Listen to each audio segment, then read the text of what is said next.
Hi, everybody. This is Paul James, and I'm going to be transforming uh, angle I shot, image I shot at an angle in Charleston. And this is, with everything going, it's going to be a little slow. This is the original image. Uh, I like the diag of the three windows. It's really unique, and with the offset window down below. So I imagine this is going up a stairway, and I don't think I've ever seen a window set like this before. The problem is this sign is in front of the crepe myrtle tree. So to get around and get the windows without the sign in there, you end up having to, you can't do it. And so you have to shoot it at an angle. And so I ended up doing transforming in both Lightroom and Photoshop, and it only took a few minutes, but you have to know how to use the tools that are there. So what I ended up doing to start with, I'm just going to start this image from scratch. I'm going to go to the lens correction. I always do remove chromatic aberration and enable profile correction. So that it, if you look up at the top, you have in the bottom, it changes perspective a little bit, but it also gets rid of any vignetting that you have. Sometimes I do want vignetting in an image, but not all the time. And in this one, I wanted to get rid of it because I'm going to be transforming it. Then I just do a couple basic corrections where I'm going to do an auto correction for the exposures, and it's changed it around a little bit. That's all I really want in there. And go into auto for as shot, and it warms it up slightly. When you're working on the computer, if you hit the backslash key, this shows you before and after, for what you've just processed. When you're up in the develop module, you have to hit the backslash, or the basic area. You have to hit the backslash key. Otherwise, there's no little on-off switch like you have in the other palettes. And are any of you familiar with transform? Yes. No.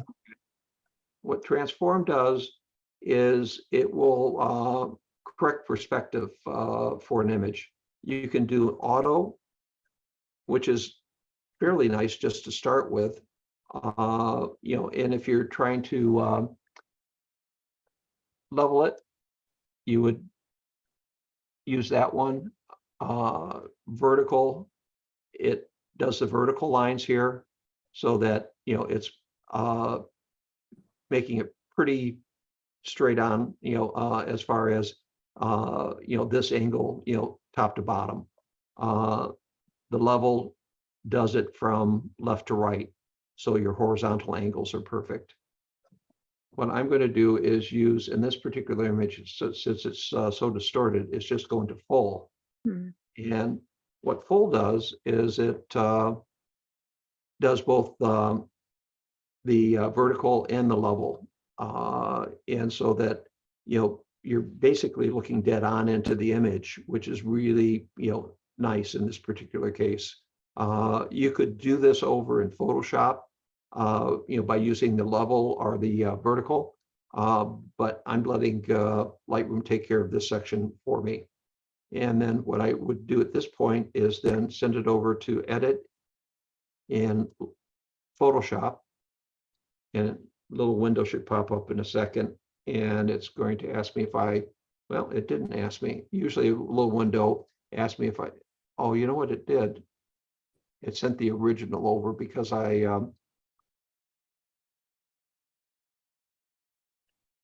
ended up telling it to do that earlier, and it didn't do a change. So now we have the basic image, and even though it looks perfect this way, we have to do cropping to it. And in order to get the cropping correct, what you have to do is make a layer. And so you would go to layer, new, and let's see, via copy. So the shortcut for it is Control J. And that's, sometimes I have to look for the drop downs because I'm always doing the shortcut keys. So the Control J gives you a layer, and with the layer, you can go ahead and transform it. And so you want to do a free transform. And with that, let's see, free transform, you're in the edit section, for the drop down from your top toolbar, and then click on free transform. And that way you have this free transform where you're able to work with it right in here. What you need to do is, in this particular case, I want to do it so that it's the perspective holds top to bottom, left to right.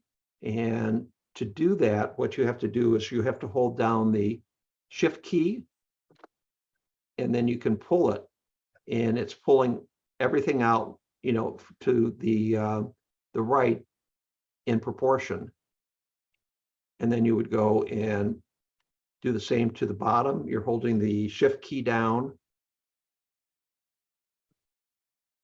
and you pull that down and pull it to the right. That way you're getting rid of the sign and you still have that open space to the left. And you pull it up.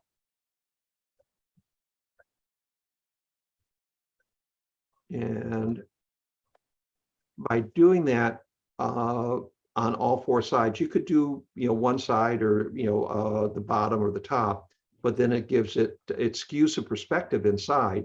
So you're pulling it all the way out so that, the windows stay in proportion left to right. It's not exactly, you can see that the lines aren't perfect, but it's pretty close. And if you're not down here, when I pulled this up, I didn't realize it, that it pulled this up a little bit.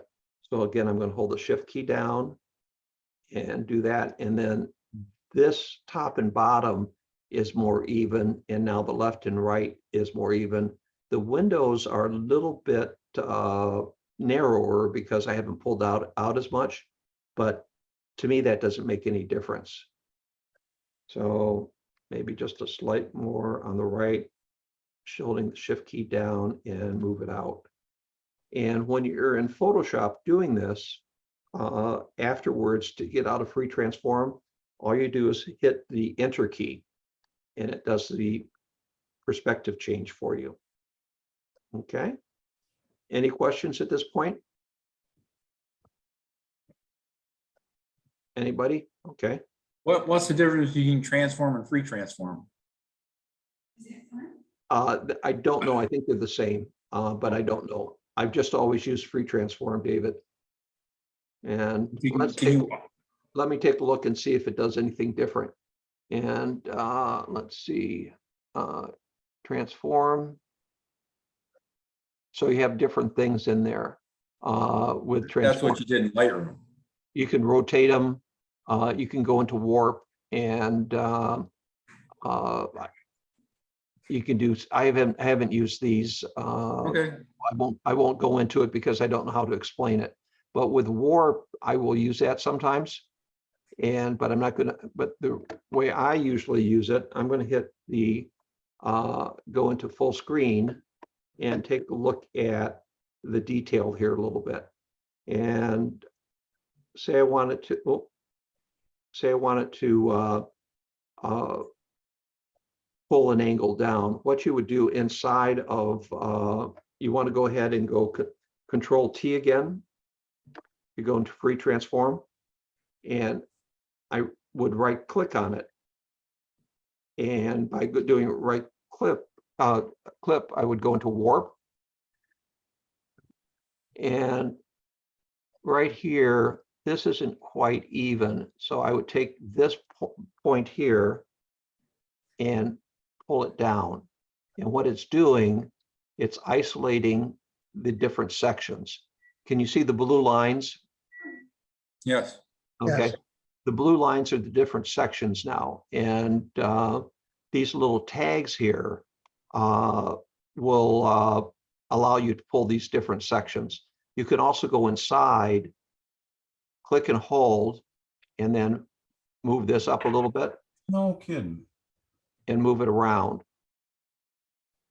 And now the red lines are further out, out of view. In order to get those back in, you hold the control key down and hit 0, not O, but 0.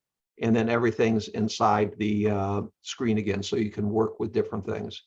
I'm not going to do a major thing here, but just to show you, I'm going to pull this out. See how it can really pull out there?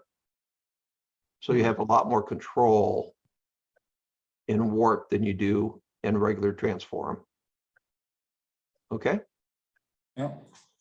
Okay. And I'm going to hit the enter key and say, before I do that, this is pretty straight. You can go in and look at different things. I'm just going to play with this a little bit because just show you. I don't think it really needs it, but just to show you what the tool is. And this That bottom right window, the bottom ledge to me looks like it's tilting down towards the right. The bottom right window, yeah. here. Yeah, it looks like that edge should go up just a little bit to me. Okay. I might be wrong. Yeah, Okay. just I don't know, maybe. Yeah. So you can play with it and do those different things in warp that you can't do in the regular one. Because with the regular one, you're just pulling the sides and top and bottom down. Okay. And after you do the adjustments that you want, and sometimes like the shutter's not perfect, but that's just the shutter. I look more for the window edges. And so if you wanted to pull that down a little bit more, you just go in and just hold it a little bit, and then you can hold the I'm going to go right click and go into free transform, hold the shift key down and go up just slightly. Okay. And then hit the enter key. Okay. Does everybody understand how the warped worked, where it's just a right click into it and then pulling the different points inside where the blue lines are? Okay. Yes. Okay. And then with this, I'm going to go ahead and I'm going to send this over. The transform is done, and then I just do a couple of things to do basic processing from here. And what I'm going to do is I'm going to go up to the filter, go over to the Skylum software, Luminar AI. Without going back to Lightroom first? No, I'm going to do it here because I have, I'm not going to process it. I already have it processed on this screen, but I just want to show you where I do some color corrections. And so now that I'm in Luminar, the scenery template, I just like that a lot. And there are other templates that are in the program, but I usually go into scenery, and everybody's going to have their preference. So a lot of times I'll use simple, and it brightens it up. And even though I've transformed it, it's sending the whole image over. So you're going to see the signs in this one. But once it goes back over, you won't anymore. Our clear and sharp, and our fast fix. Those are the three I usually go to. And sometimes I look through different things if they don't work. I'll go back in and use some of the Topaz ones, but I like these three a lot. They seem to do color correction for me and a little bit of contrast. I'm not going to process it because I don't want to take time here. So I'm going to cancel it out. I'm going to tell it yes. And then go over here because I've done the processing to it. So I used clear and sharp on this one. So I have this window closed for right now. So I'm going to turn on the eyeball, and that did the color corrections for me in this area. And I'm going to make it a little bit larger from here so that you can see that, you know, it did a really wonderful job with color corrections, but it didn't sharpen as much as I want to. The leaves look a little bit soft. So what I want to do is send this image over just to show you how to send it over from filter.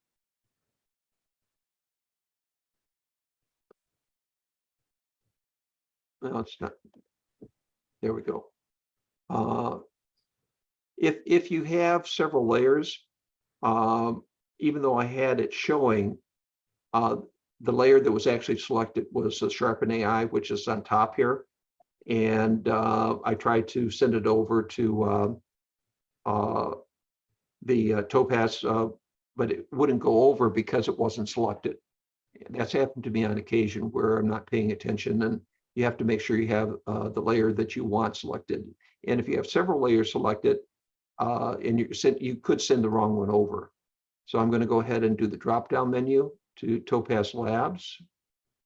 And I'm going to send it over to Sharpen AI. And you may have one that you like better, but I like Sharpen AI a lot. So I use that for sharpening and denoising.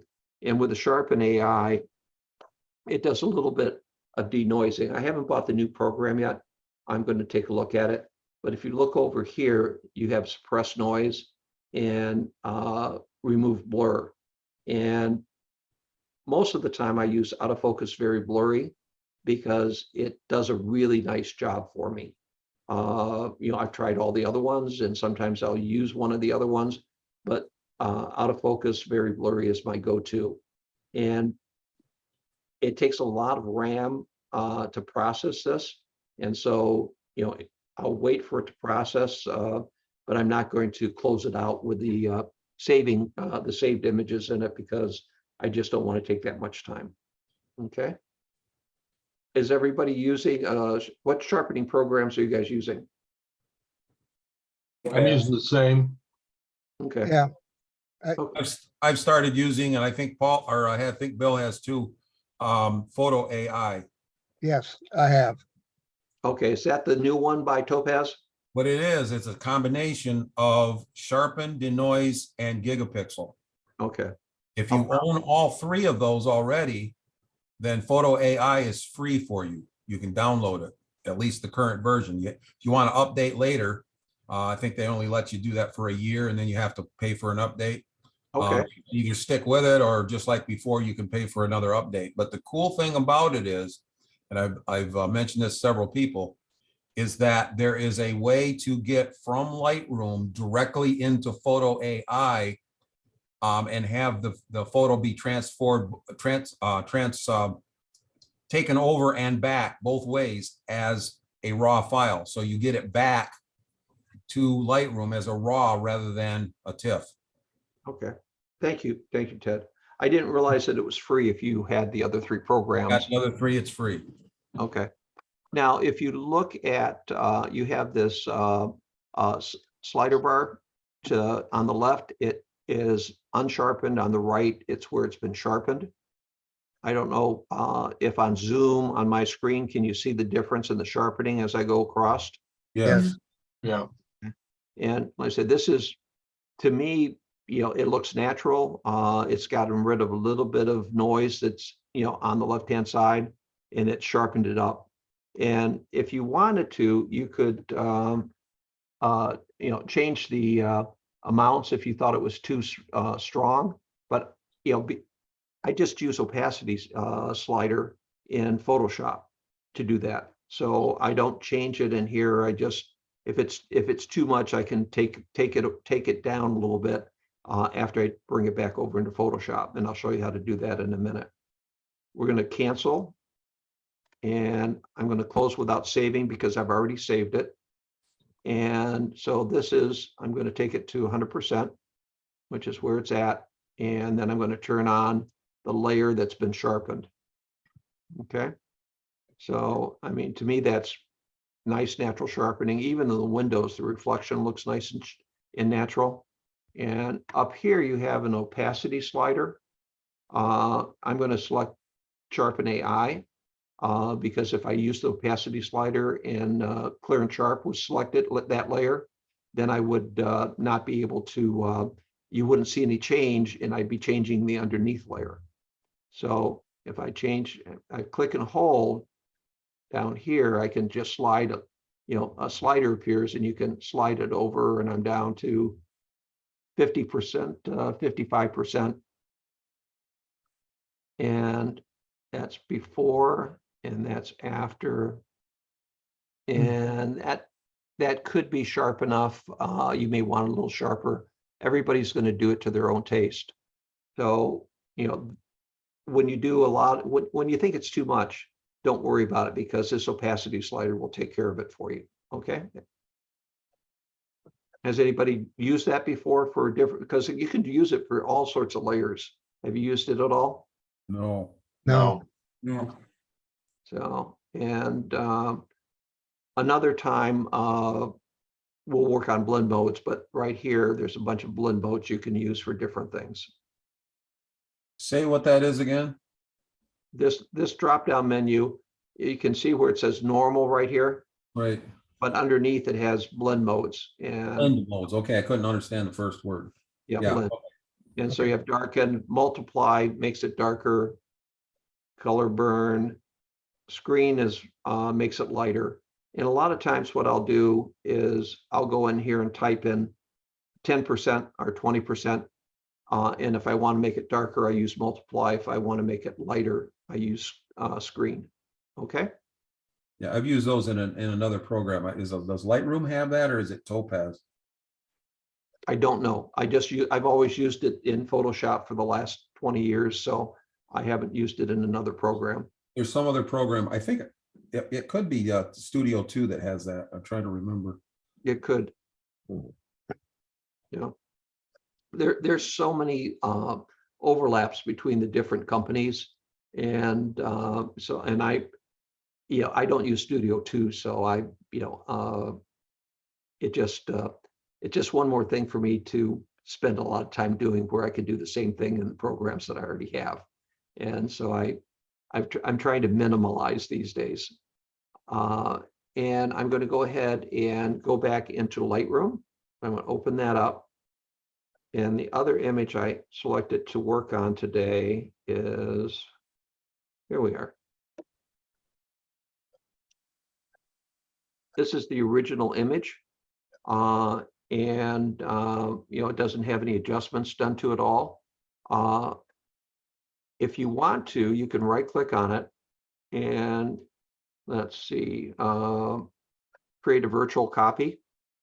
So it's not taking any space up, it's just a virtual copy instead of a full copy. And we'll take a second to create it. Okay. I'm going to go through and do the same basic things that I did with the other one as far as the basic corrections. I'm going to go into lens correction.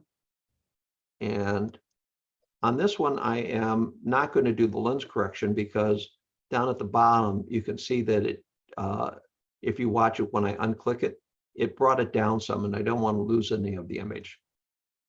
So that brings it back up. So I'm going to take the lens correction off on that. In my basic, what I'm going to do is just the same thing, do a quick auto, and as shot, auto, then it warms it up. The colors look better to me. And this is another one that is, you can do this in Photoshop, but it's just easier to let Lightroom do a lot of the work for you. I'm going to go down into transform. And if I did auto, it does a little bit. And actually, that's not too bad. I like that a lot. We're going to go to guided. So if I wanted to go to guided, I would, change it around this way. And that's actually not too bad for perspective. And when you want to get the arrows back to sliders back to 0, just double click. Vertical does, vertical's not too bad. And level is not bad. And then I'm going to go into full again. And actually, I liked level the best, I think, of everything.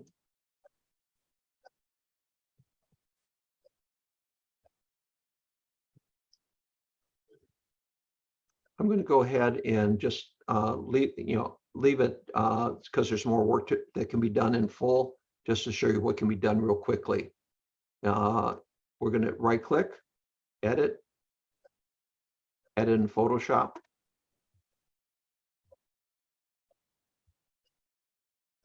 Okay. And I'm going to make this a little bit smaller and go into, I'm going to make a layer. So to go to layer, new, be a copy or Control J and edit. And we're going to go down to pre-transform.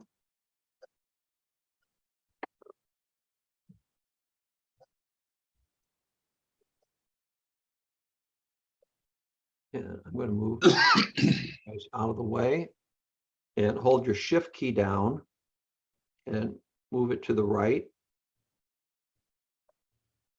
Hold your shift key down, move it to the right. Hold the shift key down, move it up.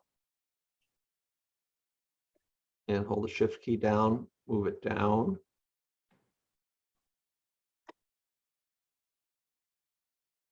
And I'm looking left to right, top to bottom, that's pretty even. And even though you've moved it down below, you just take your arrow, click on it, and then move it back up. Okay, and I've lost the lines on top, so I'm going to hit Control 0. Hold the shift key down.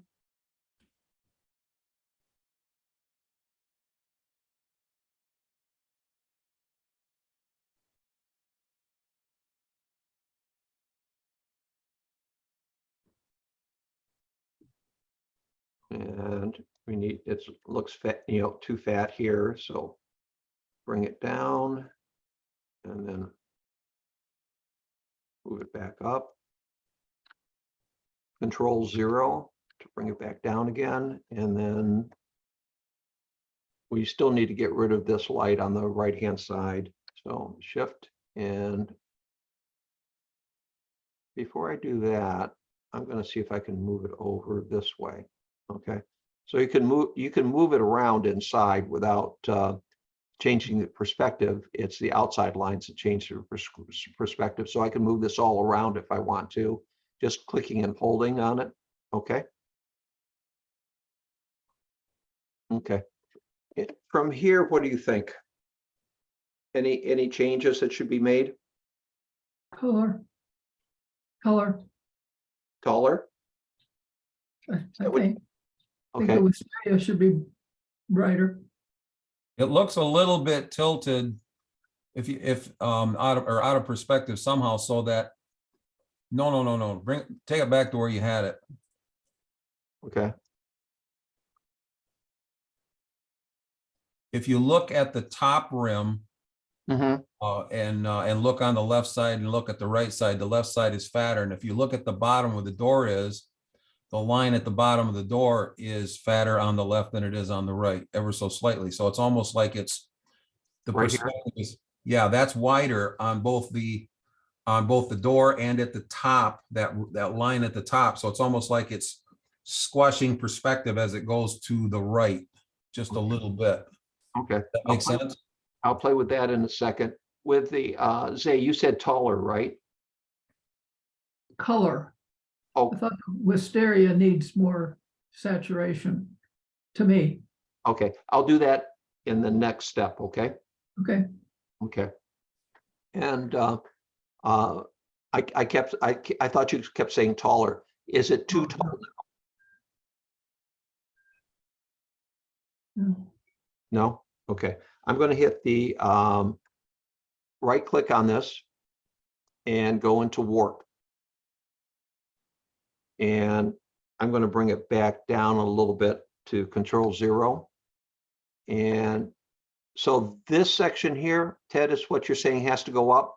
Yeah, I think if you were to take and make the left side, I don't know if you can see my hands. If you make the left side go down just a little bit, you're going to bring both of those a little bit into a better into parallel. Okay. I'm not sure if you're seeing a mirror image or not, so. Oh, yeah, that's probably good. You're probably right. That helped a little. Okay. So I'm using those, I'm going to hit Control 0 again to bring it back down. So I moved this up a little bit here, and I can move it up a little bit more. And you can see the blue lines. It's affecting, That's just about right there. okay? And down here on this left side, Yeah, now that left, you're gonna have to go up a little because now it's just a teeny bit on where you're pointing on the left side. I think you need to go up just a little bit. okay. Well, I don't think I can go up there. And the reason is because then it brings, you see the bottom layer then, okay? Okay, all right. Okay. You're really close. You're better. You're a lot better than it was before. So I think, By bringing that left side up, that helped that out. right, absolutely. Okay. And you have to remember, you know, you know, that, and it's actually a window, not a door, just so you know. So I'm shooting up high. So this is where we started. So it's, this image, even though it would be fun to play with, it wouldn't be able to be used for my purposes anyways, unless I did a transform to it. Okay. And now I'm going to hit the Enter key.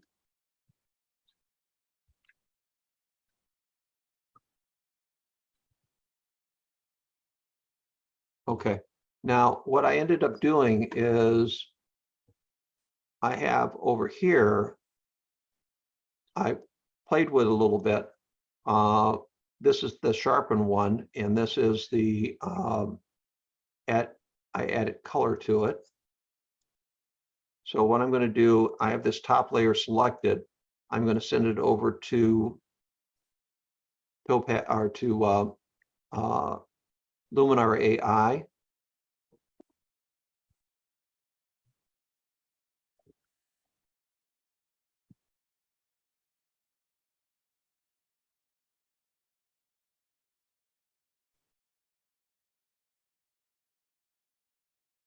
And I said, there's lots of areas that I could work on, but this one, I'm just going to go into the simple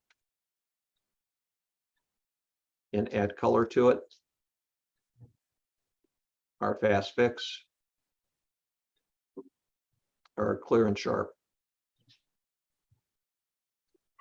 Okay. So this one has a little bit less yellow than the simple does, but not a whole lot. To me, they all look fine. Of the three, when I went through it real quick, say, was there one you liked more than another? Try the fast fix again.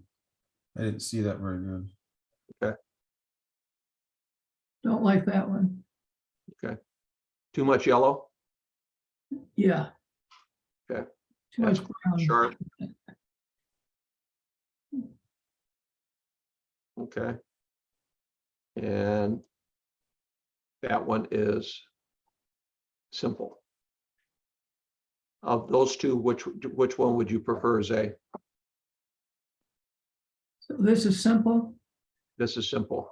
Go back to, what was the other one? Fast fix? No, Clear she and didn't sharp. like, she didn't like fast fix. No, Clear and sharp. clear and sharp.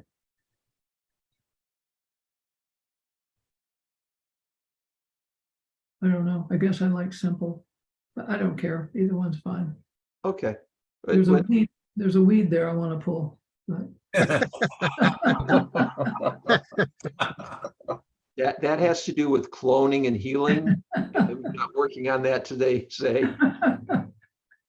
I just want to grab it, get it out of there. Uh-huh. Okay. So I'm gonna cancel that out. because I've always already worked with them as far as closing them. And sometimes it takes four minutes, it seems like, for the programs to close. So I prep these in advance. So this was, I don't know which one this was. It was one of the two. It was either clear and sharp or simple. And if there's a little bit too much, I actually went back and I looked in Lightroom to see if I wanted to take more yellow out, but then I didn't like what it was doing to the leaves. In early spring, these wisteria leaves almost look like that. There may be something that may be a little bit different, but the coloring is pretty close, and I didn't want to change that at all. So I liked having that looking normal to me compared to maybe this being taken down a little bit. And maybe I could have looked in the oranges and taken some of the orange out on this, but I didn't look that deeply into this. And then and again, taking it up to 100%, everything looks really nice. It looks sharp, but you could make it a little sharper. So what I ended up doing is sending this layer over into Fill Pass Sharpen.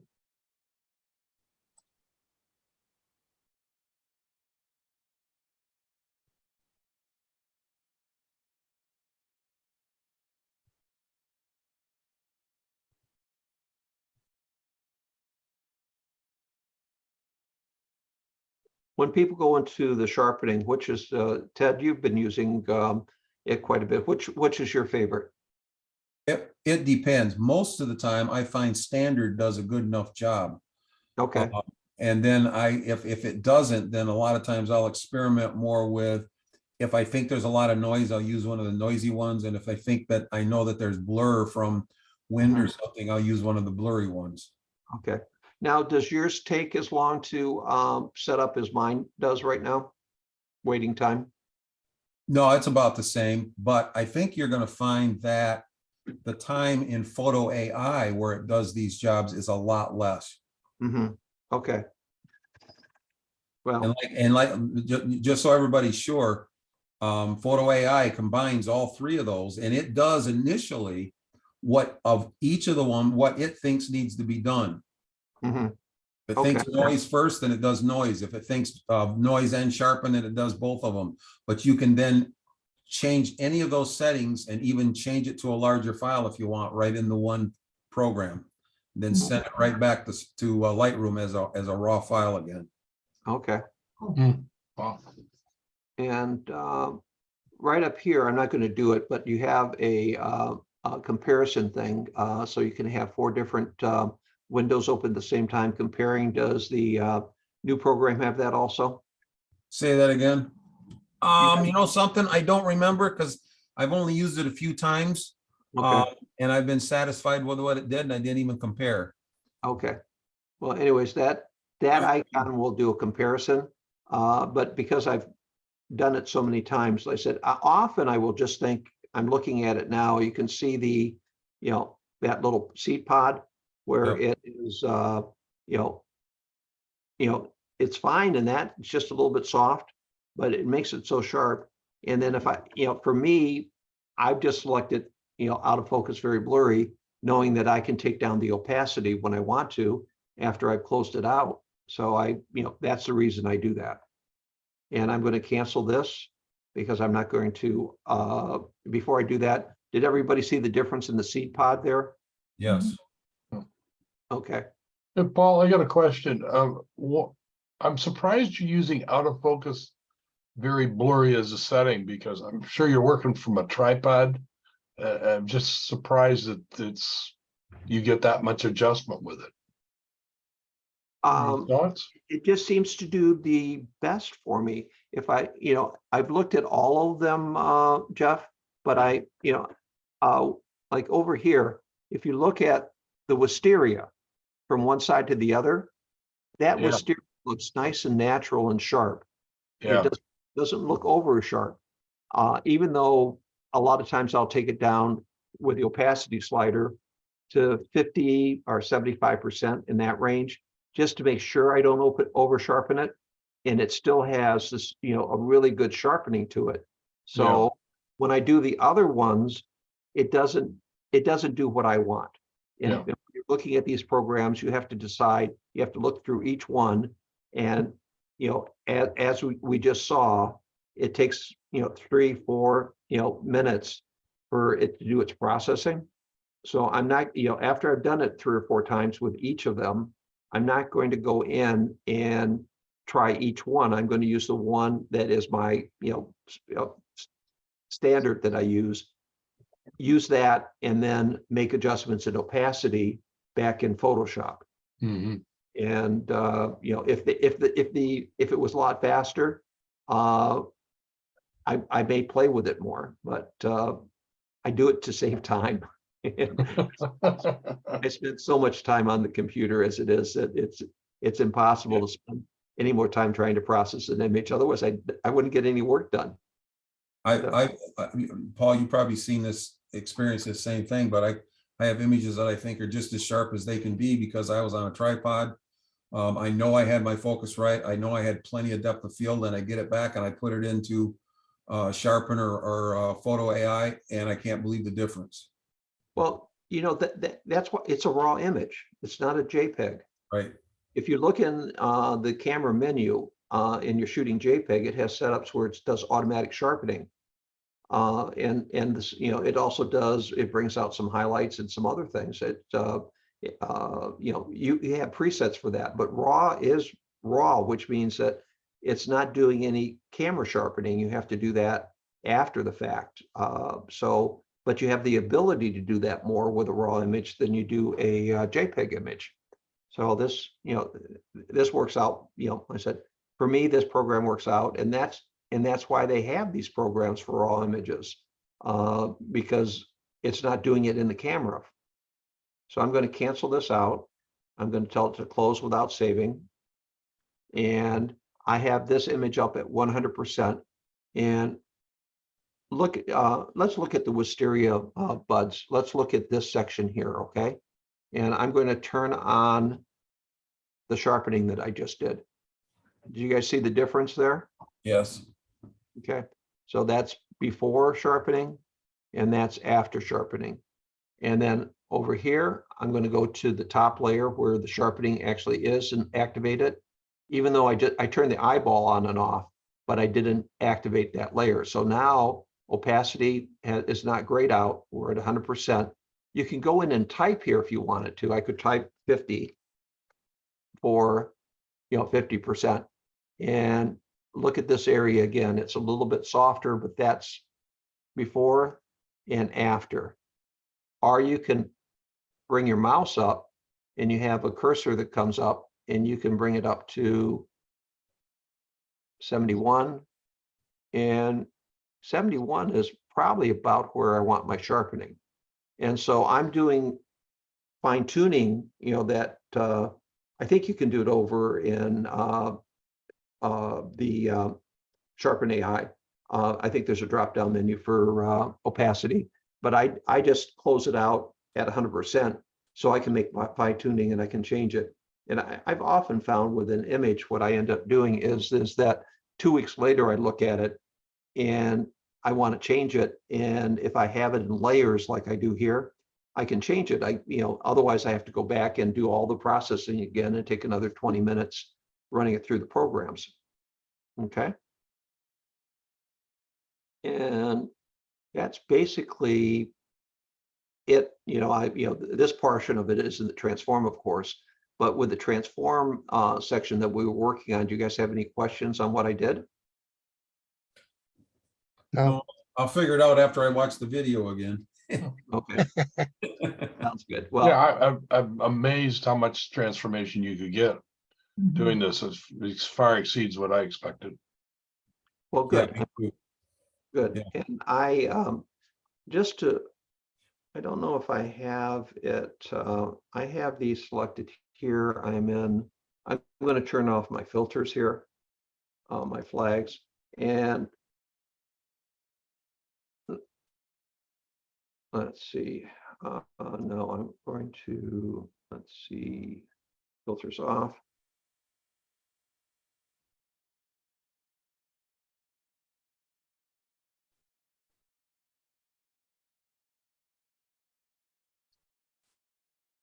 There is one, and I don't know if it's, I don't think it's right here, but it might be.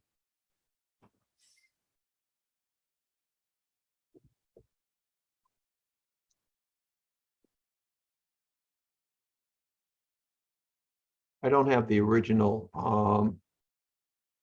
this image was shot back, about 5 years ago. And the processing I did to it today in, a couple minutes was far better than what I did 5 years ago. And so, having in layers like I did will help, but sometimes I just have to start from scratch. And, Zay helps me with some of my stuff on the website. And that's the reason, Zay, that I don't get as many images up as I should, because I'm doing all this all the time. And, so, I want to have, 100 more images up on the website sometime this year, but, other projects get in the way, and, just working on them is, it's always fun, but it's kind of time consuming, and then I get on to the next project. Okay. Yeah. Anyways, you guys, all good with this? Any questions on anything? You want me to show you anything that I worked on a little differently, or basically just watching the video? I just need to watch it again and then try it. Okay, Yeah. good. And let's see, say Jeff. Okay, I think I got everybody down, and there's a few people that wanted to see this video, so I'll go ahead and do that. I'm going to go ahead and stop the video. Okay, guys, it was a pleasure working with you on this today. I'll try to set something up in the next 2 weeks for something that would be interesting. So I'm going to stop recording here. You guys take care. Okay. Thanks a lot, Paul. Yeah, Appreciate thank it. you.